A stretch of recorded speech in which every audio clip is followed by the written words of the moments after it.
never been a better moment for education freedom. In the modern era, America has never been closer than it is today to realizing Milton Friedman's vision for universal education choice. Case in point, Arizona Governor Doug Ducey last month signed into law what is now the nation's first truly universal education choice program, an education savings account open to every single Arizona family. West Virginia went nearly as far last year.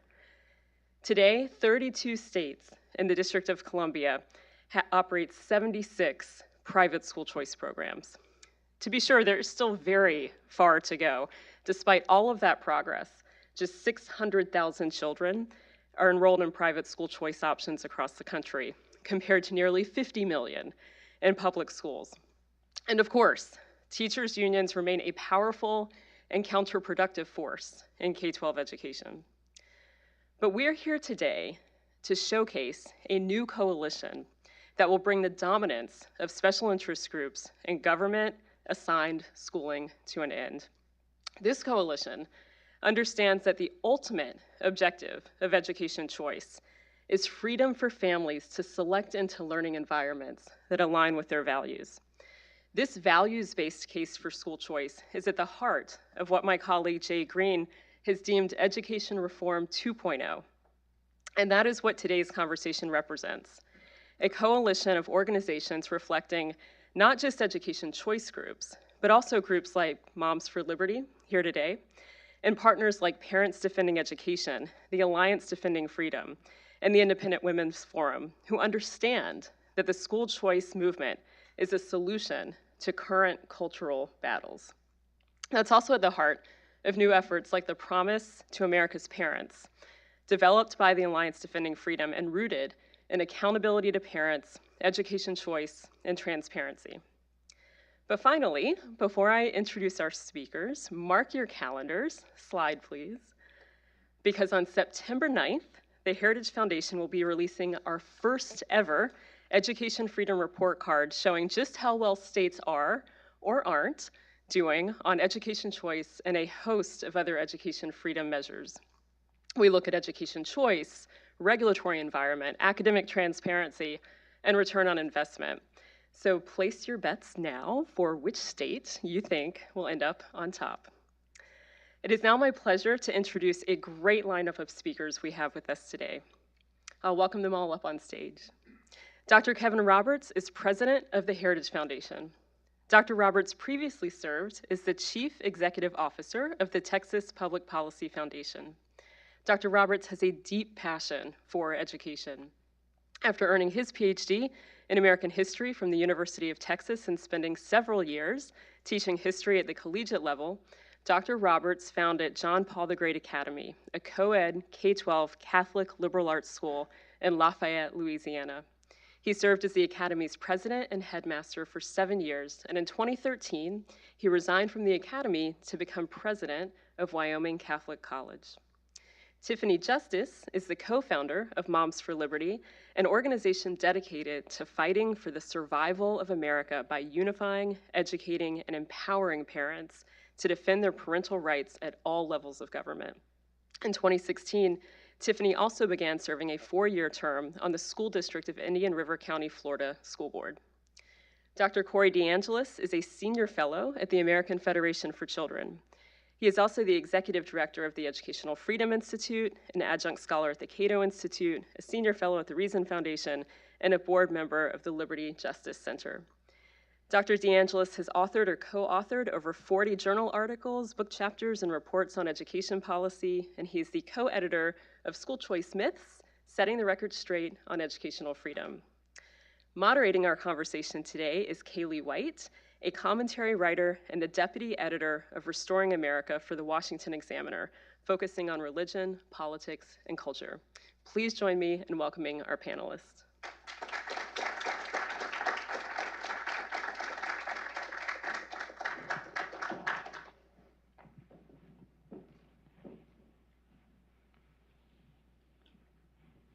Well, thank you all so much for being here. I'm really excited for the conversation that we're about to have. There's so much that we could say about school choice and education freedom in general, and I want to kind of start by just asking you guys, what do you believe that school choice and education freedom is, and what does it mean for families?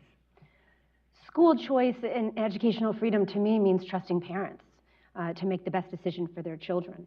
And unfortunately, we have seen a nation that has not trusted parents to make good decisions for their kids. So educational freedom means that parents get to direct the upbringing and the education of their children. And that's the way forward in America as far as Moms for Liberty is concerned, trusting parents. I got 4 words for you: funding students, not systems. Just allowing families' education dollars to follow the child to wherever they're getting an education. It could be a public school. If you like your public school, you can keep your public school, for real.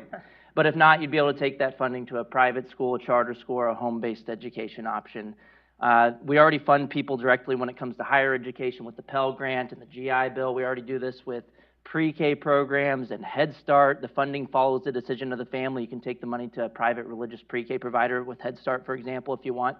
We do the same thing with food stamps. The funding follows the decision of the family. You could take it to Walmart if you want, but you could also go to Trader Joe's or Whole Foods or Safeway or any other provider of the service. Same thing with Medicaid. With hospitals, you can take your Medicaid dollars or vouchers to a private religiously affiliated hospital if you want. So all I'm arguing with school choice or funding students directly is that we apply the same logic with everything that we do with everything else, with higher education, pre-K, and every other industry, to those in-between years of K-12 education. I agree entirely with what Tiffany and Corey have said, but Kaylee, what I would add is that school choice is about equality of opportunity. It's difficult for me as a historian of our republic to think of another example in the last 75 years of a system that has gotten so much money, that has done so much to resegregate American kids, resegregate them racially, resegregate them ethnically, and resegregate them socioeconomically. It is abhorrent to the American ideal that not only this exists, but that this is even a controversy. And so we do need every dollar to follow every child so that every parent can make a decision for his or her child, so that we can in fact guarantee equality of opportunity, which is the defining characteristic of the United States of America.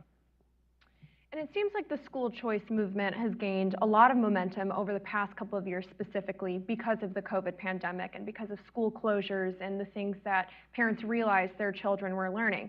So I want to turn our attention to some of the concerns about woke curricula.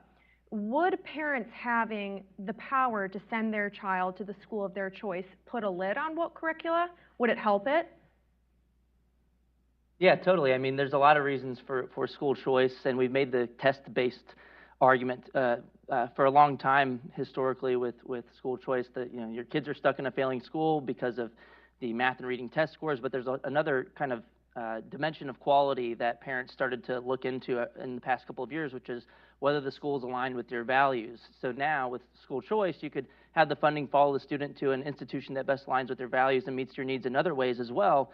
And then the competitive pressure should lead to the public schools focusing more on education as opposed to indoctrination. To follow up on that, I think the relationship between the parent and the teacher and the parent in school is so incredibly important. So no matter where you're sending your child to school, you need to build that relationship with that school.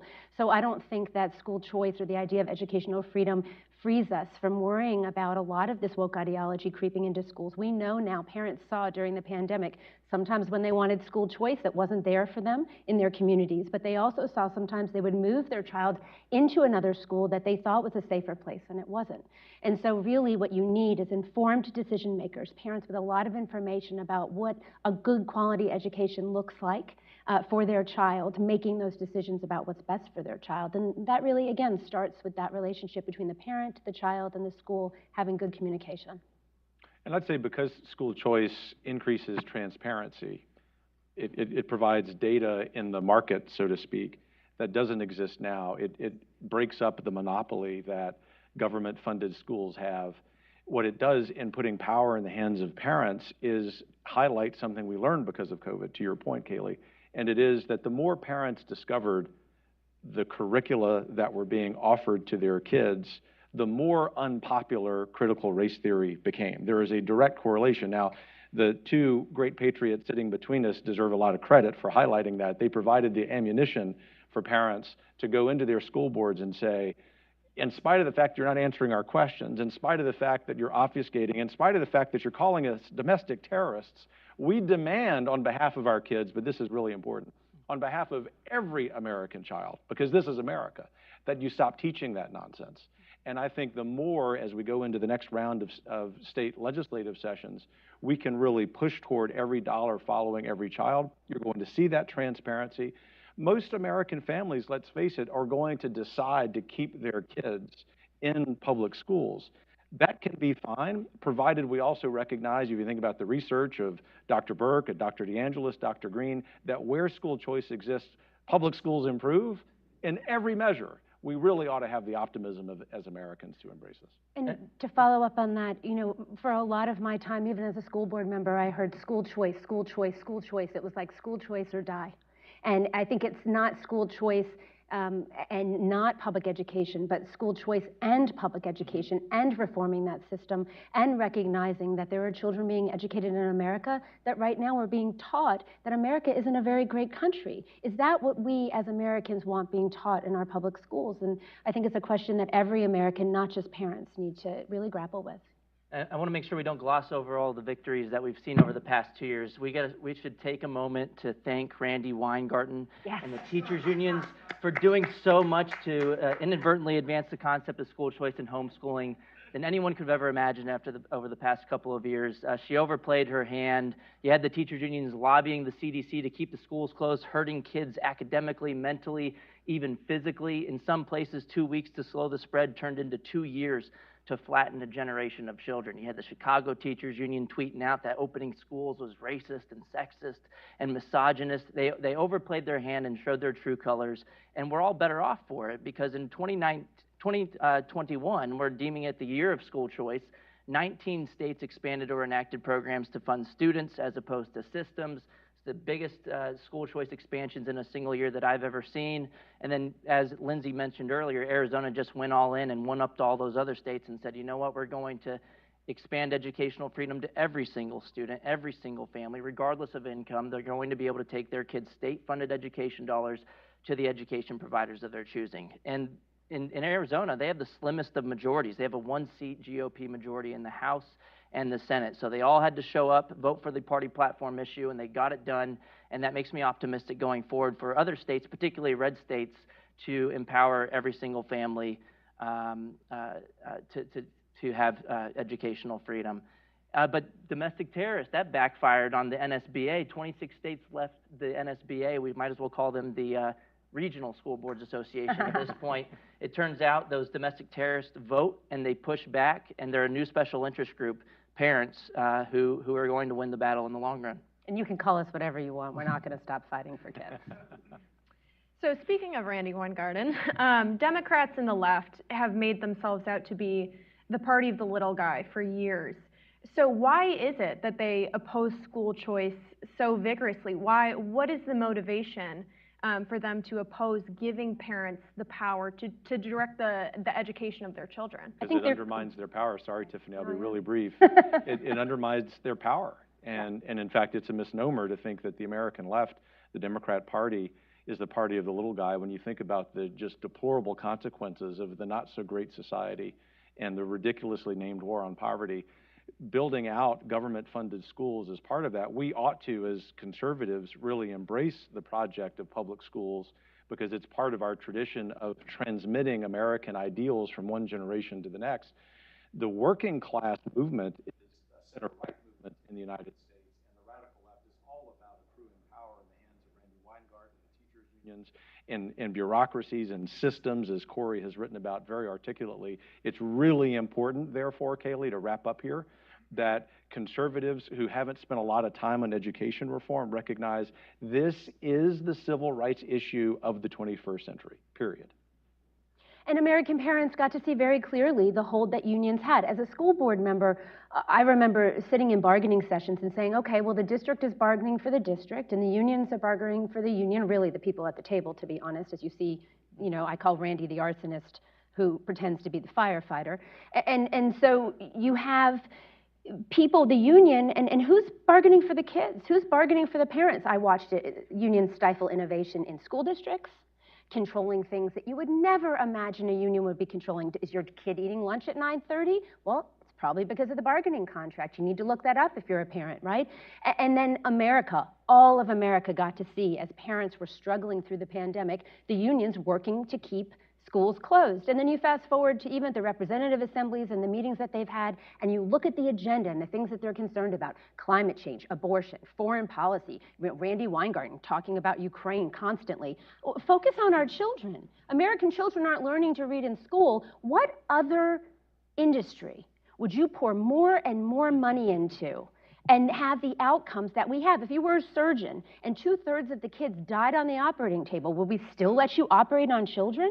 Right? So I said recently, I try to be as witty as Corey, it's hard, but I said recently, the NEA should change their name to the National Extremist Association, because they're representing the most fringe, far left, progressive ideology, and it's not reflective of what parents and really, we believe teachers want. They don't represent teachers anymore either, to be honest. The National Extremist Association and the Department of Indoctrination need to be abolished. So let's go with that. But it's worse than just being an arsonist that joins the fire brigade, because this firefighter just throws more money into the fire and it just keeps burning. She doesn't bring water to the fight, which would be school choice. Another reason for this, Kaylee, just to more directly answer the question, is that 99.997% of campaign contributions from AFT, the American Federation of Teachers, this year have gone to Democrats as opposed to Republicans. School choice isn't a partisan issue with the voters on the ground. Texas just released a poll yesterday, the University of Texas at Tyler. 59% of Democrats supported it, 69% of Republicans, a majority of independents as well. And a Real Clear Opinion Research polling nationwide in February 22 also found that a supermajority of Republicans, Democrats, and independents support school choice. Another thing that's changed over the past couple of years is the political wins, that this is becoming a litmus test issue for Republicans in particular, and coming out against parental rights in education at this moment is becoming a form of political suicide. Just look at what happened to Terry McAuliffe in Virginia. I don't think parents should be telling schools what they should teach. That didn't work out too well for him. And Glenn Youngkin really laid out a blueprint for success for conservatives going forward, because the Democrats, whether we like it or not, are in a catch-22 situation on education. If they come out for the parents, the unions are going to get mad at them. If they come out against parents like Terry McAuliffe did, well, the new special interest group on the ground, parents, are pushing back. They've woken up, they're paying attention, and they're holding politicians accountable at the ballot box. In Tennessee, you just had their Republican primary elections. 10 of the House Republicans were endorsed by the teachers' unions, or at least funded by the teachers' unions. 9 of the 10 lost their seats. So wake up and listen to the parents who are never going back to sleep again. Amen. Now, school choice, comes in a variety of forms, whether it's vouchers or education savings accounts, and there are many different policies, including curriculum transparency, that parents are also interested in passing. So what do the next few years look for the school choice movement, and where should we be looking to next? I would say all eyes on Iowa. So Governor Reynolds is a staunch supporter of educational freedom, and she pushed an education savings account bill this past year, and it made it through the Senate with all Republicans except for one voting in favor, so easily passed that chamber. Got to the House, you had 60 out of the 100 seats had an R next to their name, but they could not get it done, even though Reynolds held the legislature past its 100-day mark, which is pretty much unheard of in the state. So she fought. She didn't just talk about supporting educational freedom, she actually took action and took it a step further and went into the primaries and endorsed 9 Republicans with mostly school choice as the dividing line in that primary. And 8 of those 9 school choice supporters won. And so it looks like we had the votes in the Iowa House. So it's not a matter of whether Iowa's going to get school choice next year, but how big of an initiative it will be. Hopefully it'll be universal, like they did in Arizona. That's the gold standard. Let's make sure we do it. I've also been looking at Texas. I was just about to say, no disrespect to Iowa, but. But Governor Abbott has voiced his most forceful support of educational freedom I've ever heard, calling in May of 2022 to have the state funding follow every single child to the public, charter, or private school of their choosing. And Texas, the Senate at least, passed an ESA even before it was cool back in 2017. with all but 2 Republicans voting in favor of the ESA. The House quietly killed it, and people didn't really make all that much of a ruckus about it, but things have changed. Again, the political winds have shifted, and if that were to happen this year in Texas, there would be a national uprising, and everyone would be talking about it, and it would be a national embarrassment for the Texas House if they don't get it done this session. But again, politicians have changed. In Arizona, for example, this past year, they needed every single vote in favor on the Republican side. Just last year, they tried something similar. 2 of the Republicans voted against the proposal in Arizona. A lot of people don't know that. But there was massive pushback from parents, and one of those no votes, or there was 3, one of the no votes actually co-sponsored the bill this year, which is the biggest victory of school choice in U.S. history. And they said on the floor that part of the reason why was because they heard from parents. So parents can make a difference, and they're doing so. I'm going to push back a little bit because I was just sent a video recently that Governor Abbott was speaking about education and said some things, to be honest, that were a little bit concerning. And so to bring this down to, like, again, kitchen table conversation here, what are parents concerned about? Parents are concerned about a system that has been lying to them. And so when you're looking at school choice and whatever Education 2.0 that reform looks like, really listening to parents and hearing their concerns about these issues is important. So what I'm hearing from parents on the ground when they're talking about school choices, how am I going to know that a lot of these things that we're seeing being pushed down from the federal level are not going to continue to be tied to my child's funding when I move them to another school? It's a big deal to change where your child goes to school. It's an important decision that families make. Another question that has been kind of thrown out there that I've heard is, how do you make sure that you don't get the Walmart of schools in certain communities, right? How are we going to make sure that what the government can't get through the front door, they don't go and try to get through the back door through, you know, monopoly capital? And so we have to look at there are some real questions. I think there are some answers.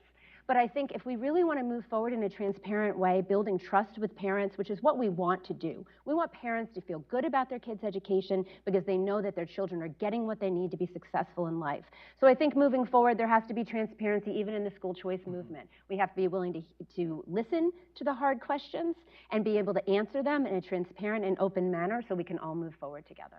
So I think that raises a really great question that I wanted to ask you guys, is that one of the concerns that some have said about school choice is that it's a sort of Trojan horse that would allow the federal government to have financial control over schools and their curriculum. Is that true? Is it not? What are your guys' responses? Yeah, so these victories in 2021 and the one in Arizona, these are state-level policies, not federal-level policies. So that's, you know, you won't have to worry about federal strings with those. But then, too, look, we don't want to miss the forest for the trees. You don't want to make perfect the enemy of the good.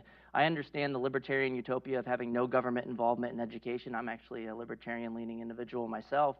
But each individual family has the choice to accept the funding or not, and they can weigh the costs and benefits of accepting that funding.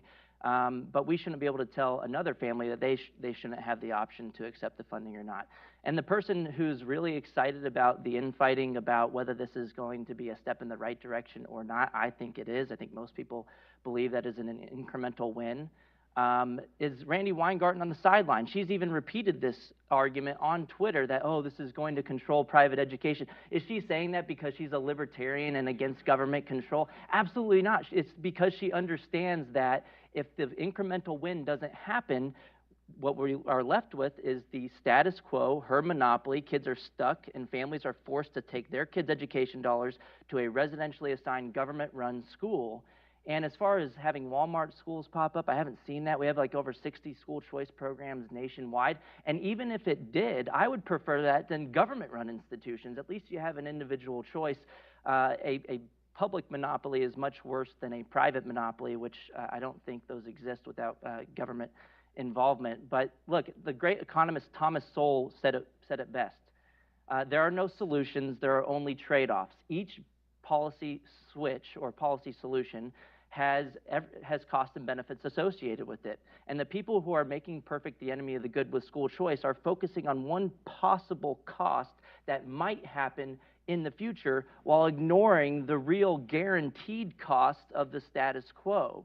So we should accept the incremental victory, not make perfect the enemy of the good, but at the same time, we should fight together against any regulations that might be included in these bills. We should watch the bills very closely. In Arizona, for example, they had a testing requirement. Parents pushed back, and they amended the testing requirement out of the bill.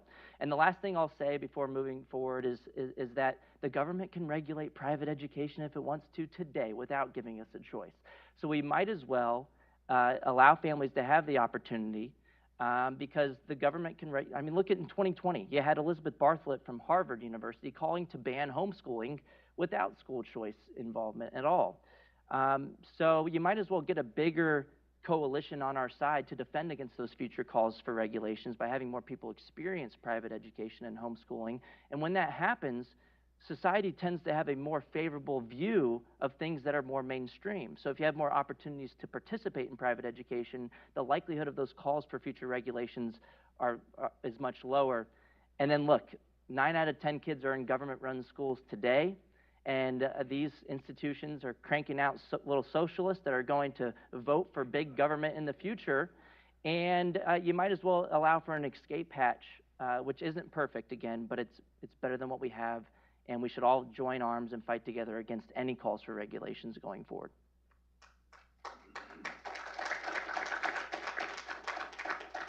There's no bigger skeptic of federal funding and the strings attached than me.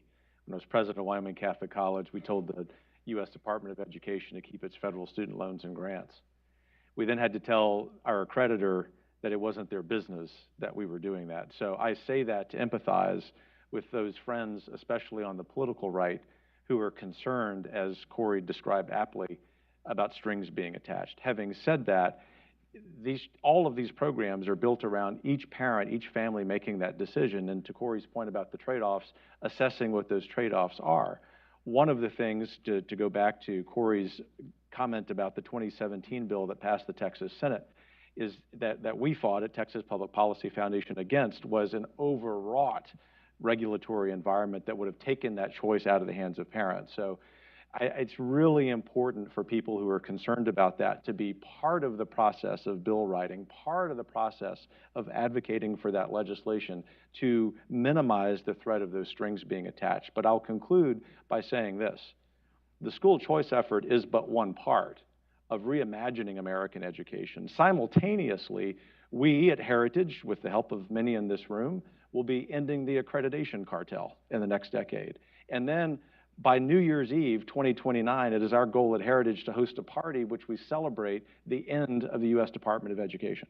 When those things happen, then it really does minimize those concerns. Now, we've mentioned earlier how school choice benefits minorities and low-income disadvantaged children the most. Why is that? And is this something that minority families tend to support across both sides of the political aisle? I'll start with a story, Kaylee, and then I'm very interested in hearing what Corey and Tiffany have to say. When I started the school, John Paul Academy in Louisiana, we were the second school in the state to participate in Governor Jindal's voucher program. And all of the data that my colleagues here at Heritage, that Corey, other education reformers point to, show statistically that those demographic groups that are victimized by government-funded schools are precisely those who benefit the most from having choice in education. So that would be any group who are socioeconomically disadvantaged. But the story is that about a month into this program, this young mother came up to me at this school in the pickup line, young African-American mother, and she said, Dr. Roberts, she had tears in her eyes. She said, Dr. Roberts, I need to speak to you. And I thought, oh my gosh, you know, what did we do unintentionally? And she said, being in this school has changed the life of my 7th grader, but it's also changed my life, speaking about herself, and therefore the lives of everyone in my family and every generation to follow. That's true for any American, but it's particularly true for those Americans who have not benefited at all from government-funded programs. Yeah, if you accept the left's definition of systemic racism, the government-run school system is one of the clearest examples. There are disproportionate outcomes. The government-run school system is highly inequitable, and so funding students directly allows more families to have educational opportunities, and school choice is the great equalizer.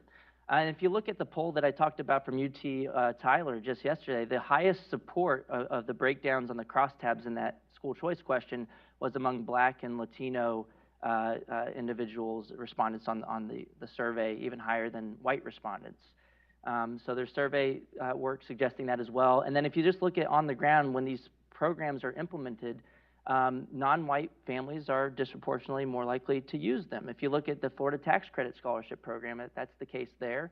In D.C., there's the D.C. Voucher Program. 95% of participants are Black or Hispanic using the D.C. Voucher Program. And the average household income of the Florida Tax Credit Scholarship Program is, I want to say, $36,000 a year. In D.C., I think it's about $30,000 a year as well, average household income of participants using the program. So if you already have a great public school that you're assigned to and it's working, why switch?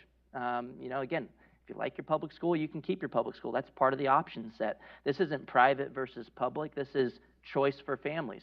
Allowing families to choose their grocery store doesn't mean you're automatically anti-Safeway, for example. Allowing families to choose their school doesn't mean you're anti-public school. And I think this is really a win-win solution. Yeah, I mean, I think, again, American mothers are united. We want to see our children thrive and reach their full potential. And when moms got to see and really have been able to witness how their kids are doing in school, whether or not their children like going to school, they like learning, what we're seeing is that they really don't. They're not doing well in school. We got to see what they were learning. It looked like garbage. They're being pitted against each other. They're being told that somehow, you know, your capabilities in life or your potential in life is somehow related to the way that other people are perceiving you, or that there are some factors that may keep you from reaching your full potential in life. And moms across the board are like, why are you dividing our kids? Why are you not teaching our children what they need? And the idea that any mother can't make a decision about what's best for their child is just ridiculous. So we have to all, I think, look and decide what is it we really want our education system to be doing, and then empower parents, all parents, when it's not doing that, to be able to have their voice heard. Unfortunately, what education, and my experience as a school board member, the education system has done, has tried to make education in general to be something that, you know, parents just really can't understand. Just leave it to us. You don't really understand what we're trying to do in school, and don't ask any questions, and so moms are done with that. And so I think the future looks a lot like parents saying, you know, my kid's getting an A, but what does that A really mean? And every American mom is asking that question. So to wrap us up, I think it's pretty clear from this conversation that the support for school choice is there. We've seen that with Glenn Youngkin's victory. We've seen that in Arizona's new legislation. How do we communicate the message for school choice among parents who might not know much about it, but who do want to have the power to direct the education of their children? I think you start by saying we across the political spectrum believe in American kids, and we believe in publicly funded institutions that transmit shared values from one generation to the next. And the second thing is we really lean into the equality of opportunity. That is the distinctive characteristic of the United States historically, especially when you consider we're also the most pluralistic society in the history of the world since the Roman Empire. This is very noble, and it's not Republican and it's not Democrat. It's very pro-human, and I actually think not only is that intrinsically true, but it is the issue that will allow Americans to speak more civilly about other differences of opinion we may have. So I think it is the linchpin to the future of America, and I think people will agree with that. Follow me on Twitter if you want to see how to message school. No, but that is true. Look, fund students, not systems. Start there. You can bring in analogies like the food stamps and higher education, pre-K, and because a lot of the same people who support all of these other initiatives that fund the person directly as opposed to a government-run institution, they only freak out about it when it comes to K through 12. They'll say public money, public schools. And it's like, first of all, there's no such thing as public money. It's taxpayer dollars. But at the same time, it's like, well, then why do you support public money going to private hospitals and colleges and pre-K providers? Why is it okay for public, so-called public dollars to go to private everything else, but not for K through 12 education. I've seen people just stop in their tracks like, oh, well, wait, I do support public money going to private everything else. Why is it? And they don't know how to respond to it. And then that's usually when you get blocked on social media. But you can't block me, a real person. They'll walk out of the room and say, I don't want to talk about this anymore. But I think that's where you start. And then even just saying fund students, not systems, if you want to argue with that, you're in the position of saying why we should fund the system and not the student. Right. So turning the burden of proof onto the other side has been very helpful in messaging. And then their only argument is this is going to destroy or defund the public schools. And it's like, well, the best response to that is, well, why would that happen? They can't answer it. That's when I get blocked. Or they'll say, well, it's because people want to go to the private schools. It's like, well, yeah, why do you want to trap them in the government-run schools? Or they'll say, well, parents, they just don't know any better, right? They can't choose. But it's like, well, I'm not a doctor, but I can choose my doctor. I'm not a mechanic, but I can choose a car dealership. I mean, people can figure these things out, and it doesn't matter if you're a low-income family or not. You have the best interest of your child in mind, and you know more about their needs than distant bureaucrats sitting in offices hundreds of miles away. So I think putting the burden of proof on the other side is helpful. He answered that very well. I mean, the audacity that some bureaucrat thinks that they know better than me for my child, right? And I think that's what we saw.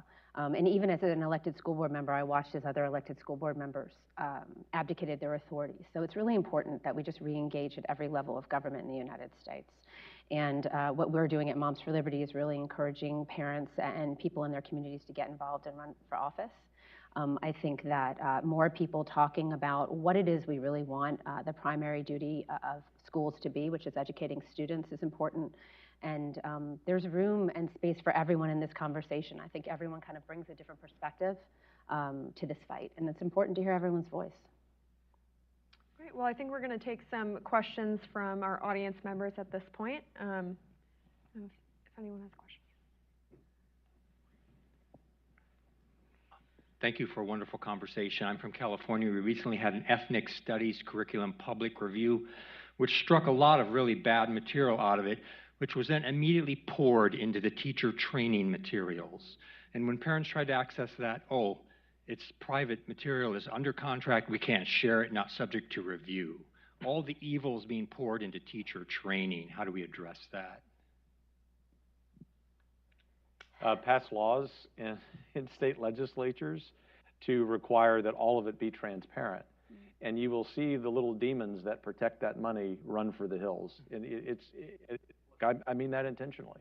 This is evil because it's dealing with our kids.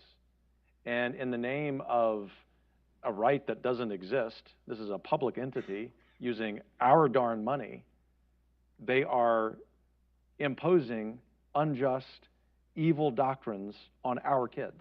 Mm-hmm. And so we have to demand, we have to have the political courage to cause our elected officials to have the political courage to demand that nonsense happen. The good news is it's already started and we're turning the corner, and even California will not be able to withstand the onslaught. And to that point, you saw the San Francisco School Board have that recall happen, right? And so what we're trying to do, again, by getting people elected into the school board that are paying attention, is the school board has access to professional development. They're able to set the course for that district as far as what the policy looks like and what the vision of that district is with the superintendent. And so we see a lot of activist groups working through procedure, going through professional development, weaseling their way in. I watched a video this morning that said something about, oh, we're just changing the words around so we can worm our way around, you know, all of the roadblocks. We're just going to keep putting up roadblocks and stopping these people in their tracks. And we are tireless, and as Corey said, we're not stopping. Parents are not stopping. And so the ripple effect that's going to happen from having people that are informed, that are paying attention, sitting on these elected boards, and then years from now, the momentum that's going to create, really creating a new political class in America of people who are not career politicians but are concerned about their communities, right, and are taking the helm, I think is how you continue to just keep letting the sunshine in, pulling back that curtain. I think the transparency stuff is big because it's another way to put the other side on defense. It's like, what do you have to hide? Why can't I see what you're teaching to my kids? And so I think that's a good move, even just to introduce the bill. Also, alternative pathways to teacher certification is huge. Defund the universities. Taxpayers spend $300 to $400 billion or more per year nationwide on higher education, which is more per student than what we spend on K through 12 public education. So it's a ton of funding that people haven't really paid attention to. And then school choice is another solution too, because you're more likely to have an array of different viewpoints of teachers in different sectors. Yes, it can happen in the private sector as well, but at least families will have a choice. And the supply of private education isn't fixed. Once the demand is there and families have the dollars, then you'll have probably more conservative private schools pop up as well. We hope so.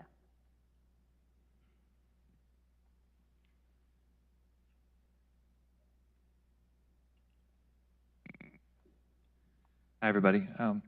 Would be curious to know, what do you find is the most common thing you hear in terms of parents having a breaking point with their child's school? I get a lot of phone calls talking about the pornography in the libraries, or this idea you can pick your gender, this radical sex ed, or critical race theory, whatever. What's the most common thing you hear about where parents just say, I'm done? And they maybe defended the public school before, but now they become school choice advocates because they just can't handle the madness anymore. I think it's when they came to the board meetings, when they exercised their First Amendment rights, when they have approached the teachers and the administrators and they've been ignored. And they've said, wait a second, I thought we were partners in our children's education. I'm raising my kids, you're educating my kids, we work together. Oh no, we don't, you won't answer my questions. You just gave me a bill for $30,000 to be able to look at the curriculum that you're teaching my child. That, I think, was the breaking point for a lot of parents that just said, enough, this is ridiculous, and we have to save our kids. Now, not every parent has the means right now to take their child out of school, and that's why we have to continue to create more options so that every parent has the opportunity to really direct the education, truly, to direct the education of their child.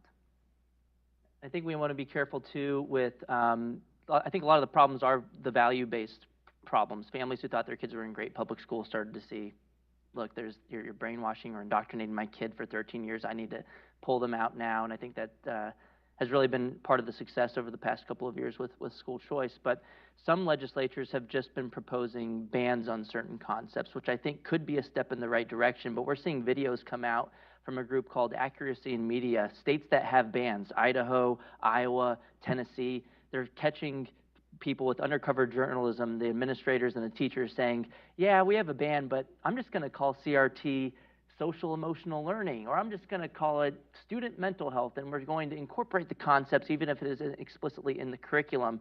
So I feel like the bans, even if they are a step in the right direction and work sometimes, it's only a piece of the puzzle. School choice also has to be a part of that as a last resort if things aren't actually changing on the ground. Yeah, wherever there has been a lack of transparency is where parents had a breaking point. And that's a lesson about something larger, which is that as Leviathan has accrued power in the imperial city of Washington, and in the increasing number of imperial state capitals, people realize that part of accruing power is not having transparency. It is the first step to breaking that power, because as soon as rational people, which would be the vast majority of Americans, see that, they want to take action. And I think it's really important, as each of you contemplates your first step that you're going to take as a result of this panel, it is, what can I do to increase transparency in education, higher ed, tax policy, whatever it is you care about, foreign policy? This really, in a lot of ways, is what all of our different policy centers at Heritage adhere to, is the very first step, because it is the lesson for a free people, which is we have a right, a moral right, to understand how government is spending our money. Because I'm sitting back here, you can't see me. First of all, great discussion. Thank you so much. My question goes to, I'm from the city of Detroit, and we all know the horrible system that exists there. And one of the things that is common is the single moms who aren't married, trying to raise kids. Can you talk a little bit, Terry McAuliffe, you mentioned, said, parents don't have a right, shouldn't have a right to have a decision over what their kids are learning. He probably says that because he's relating to a lot of people that probably don't have time to be concerned with that. Can you talk about the breakdown of the family and how that's contributing to this? It's immense. I'll start. Corey, as a libertarian's wondering how he answers that. No, just picking. We're friends. I was gonna bring up this kind of happened in Texas too with the lieutenant governor. The Democrat candidate said, Terry McAuliffe, hold my beer. Right. I'm going to call vouchers, vouchers are for vultures. Imagine calling parents vultures instead of just And you saying can get away with that when, all kidding aside, with the serious question and serious issue, that is the problem, the breakdown of the nuclear family. That is the problem upstream from everything we work on in public policy.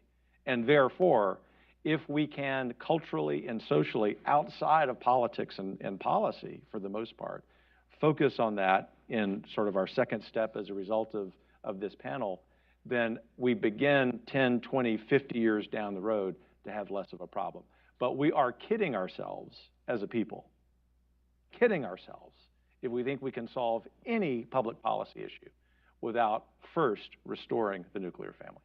And I would just point to during COVID and during the pandemic, we have a lot of moms who are single moms who, I mean, the burden that was placed on mothers to try to work and to try to educate their children or to find someone that could sit with their child. I have 4 children of my own. The stories I could tell you from virtual learning, it was intense. And I was able to be there with them when they were doing it. So what we've seen is a nation that's really turned their back on moms and women and single moms. We see it more and more every day. We believe in mothers. I believe every mother has the best interest of their child at heart when they're making decisions for them. I choose to have that belief, and I think we need to support women and give them as much information as possible so that they can make the best decision for their child, because it's their decision to make. And we need to stop. I mean, as a society, and really, you know, Democrats in general contributed to a lot of the policies that have hurt single moms more than anyone else. And that's just a reality that I see as a mom, that I hear from other moms, and I think it's how the left is losing so many women right now.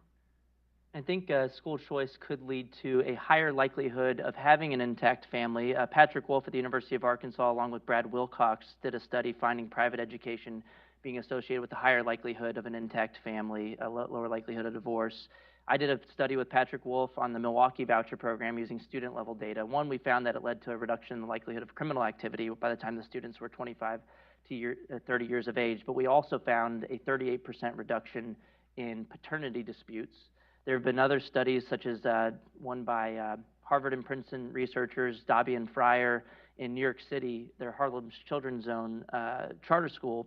Winning a lottery to attend one of those charter schools was associated with a 100% reduction in incarceration for male students and a 59% reduction in the likelihood of a teenage pregnancy for female students. So there's a lot of these non-test score benefits associated with school choice as well that most people don't consider. And I would be remiss if I did not mention the fact that we are Moms for Liberty. We believe that strong men support strong women. But honestly, there have been moments in this fight, as I watch women stand up across the country and lead, that there have been questions about where are the men? Where are the men in America standing up and having an issue with this? And I think we've pushed men out of our society in some ways, or having an opinion about certain things like education or like child rearing. And we need to invite them back in the conversation and empower men to be our partners in really, you know, righting the ship of America.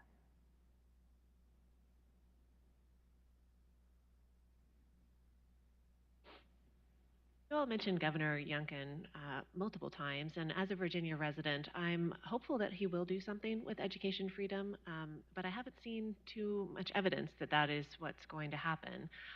Virginia is way behind other states. We only have maybe 7 charter schools, whereas other states have hundreds, and we have a tiny little private tax credit scholarship program that Governor Youngkin did restore funding for in the budget, so thankful for that. What do you all hope to see from Governor Youngkin when it comes to education freedom or school choice? What do you think he should be doing as he prepares for the next legislative session? Given his abilities, his cheerfulness, the fact that I think he's one of the next generation of leaders, not just in the conservative movement, but of American policy innovators, we expect universal school choice in Virginia, period. Yep. So I was going to point out he saved the tax with the amendment proposal in the budget. It was going to be a cut of like 50% of the tax credit scholarship program. So you can also expand the tax credit scholarship. The tax credit is only like 65% right now. You can just tweak that to 100%. You'll have more supply of funding available to families. And he was just on WMAL a few months ago with Vince Coglianesi, and he was directly asked about support for education savings accounts, which is what they passed in Arizona, and Glenn Youngkin said he was supportive of education savings accounts. And I think, this past session, they didn't have the Senate, but they did pass an ESA out of the House with all Republicans in favor, 52 to 48. Once they get the Senate, and maybe who knows, maybe there's a Democrat or two in the Senate with Glenn Youngkin leading on this issue, they could get it done even sooner.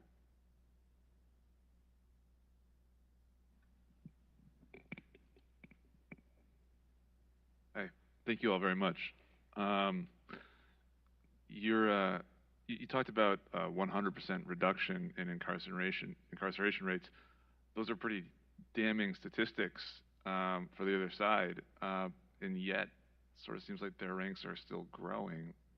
So I'm curious, just can you maybe speak to the urgency of the moment a little bit, and just kind of help us all understand that even though it doesn't make sense, they're still getting their way. And because I can be lulled into a false sense of confidence when I just reflect on how bad a lot of those ideas are, but they're actually really pervasive. And so can you just reflect a little bit on that for us about what we can maybe be doing? I don't think they're getting their way. I mean, look, we've had so much victory on school choice, 19 state victories in 2021, Arizona going whole hog, allowing all families to have a choice. And in primaries, union-backed politicians are getting their butts kicked. And so at the American Federation for Children, our growth fund and our state affiliates have won, I think, 79% of the primaries that we've been involved in. So this is becoming a political winner. Look at, has anybody seen the graph where it shows the Democrat support on education versus Republicans? And over the past couple of decades, it's been Democrat by like double digits, and then it's all of a sudden switched towards Republicans. So Republicans have a golden opportunity to become the parents' party. Glenn Youngkin tapped into that. And a lot of people thought that that was just a one-time thing. The schools had been closed. It was a long time ago. But just last month, 2 left-leaning groups had polling out finding Republicans up on education. One of those groups was the American Federation of Teachers. Randy Weingarten's own union commissioned a poll in battleground states finding Republicans up on education by 1 point. And you might say that's not a ton, but coming from 2017 Gallup finding Democrats up by 19 points on education. This is a seismic shift in support towards Republicans. Hopefully they don't mess it up. And the one way to truly secure parental rights in education is to allow them to have a choice. There's other policy reforms as well, but school choice is the ultimate way to truly secure parental rights in education. So look, if the Republicans want to give a gift to the Democrats, they'll stay quiet on education like they've done for far too long. But if they want a red wave in November, they'll lean into it like Glenn Youngkin did. And I think it's time that people put their money where their mouth is as far as supporting candidates. In Duval County, the AFT and the NEA put money into races, school board races there. And so what we need to understand is good school board candidates need to be funded. The union has known for a very long time. They take all of those dues and all of that money and they put it to work, and they become the boots on the ground for candidates. So it's time for us to contribute to candidates, get out there and knock doors, get involved, and recognize that if we want to gain ground here, we're going to have to do the work to make it happen. Well, I think we have time for about one more. Just had her hand up for a while. It's hard to get to the people in the middle. Thank you. Thank you. My name is Keisha, Duval County, Florida, free state of Florida. So I was wondering, back in 2018, Governor DeSantis won heavily by over 100,000 black moms that supported school choice. That was their issue.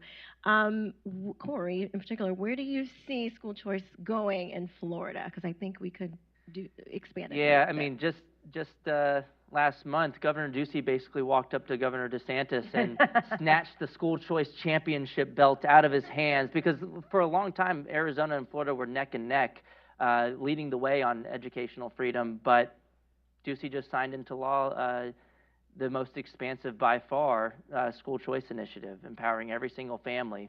So hopefully this sparks some friendly competition. I see Governor DeSantis, he's super based. He should come back and say, you know what, give it back, Governor Ducey, and we're going to do the same thing, empower every single family to have an option. Florida, and I don't want to make light of the Florida victory in 2021 either. There was the most expansive school choice victory in Florida in 2021. It just wasn't the most expansive in the nation. But I do see, no pun intended, but I do see that that there is some friendly competition. You see Abbott coming out, DeSantis. That's the obvious next state that we'd like to see something happen. Florida leads in so many ways. We've seen Ron DeSantis lead in so many ways, and I've been so impressed as he continues to be an advocate for school choice that he also looks to reform public education and to bring transparency and to make sure that parents have a voice in every decision that is being made for their child. And so I think that the future looks a lot like that, right? Putting parents in the driver's seat and making sure that they have all of the information that they need to make the best decision for their child regarding education. Well, I want to thank you all again for coming out. I want to thank our excellent panelists and encourage you all to pay attention to the Washington Examiner's Restoring America site this week, where we're going to be publishing dozens of op-eds from heritage experts, from ADF, IWF, and many other organizations on this topic, and really pushing education freedom as families start to head back to school. So thank you guys again.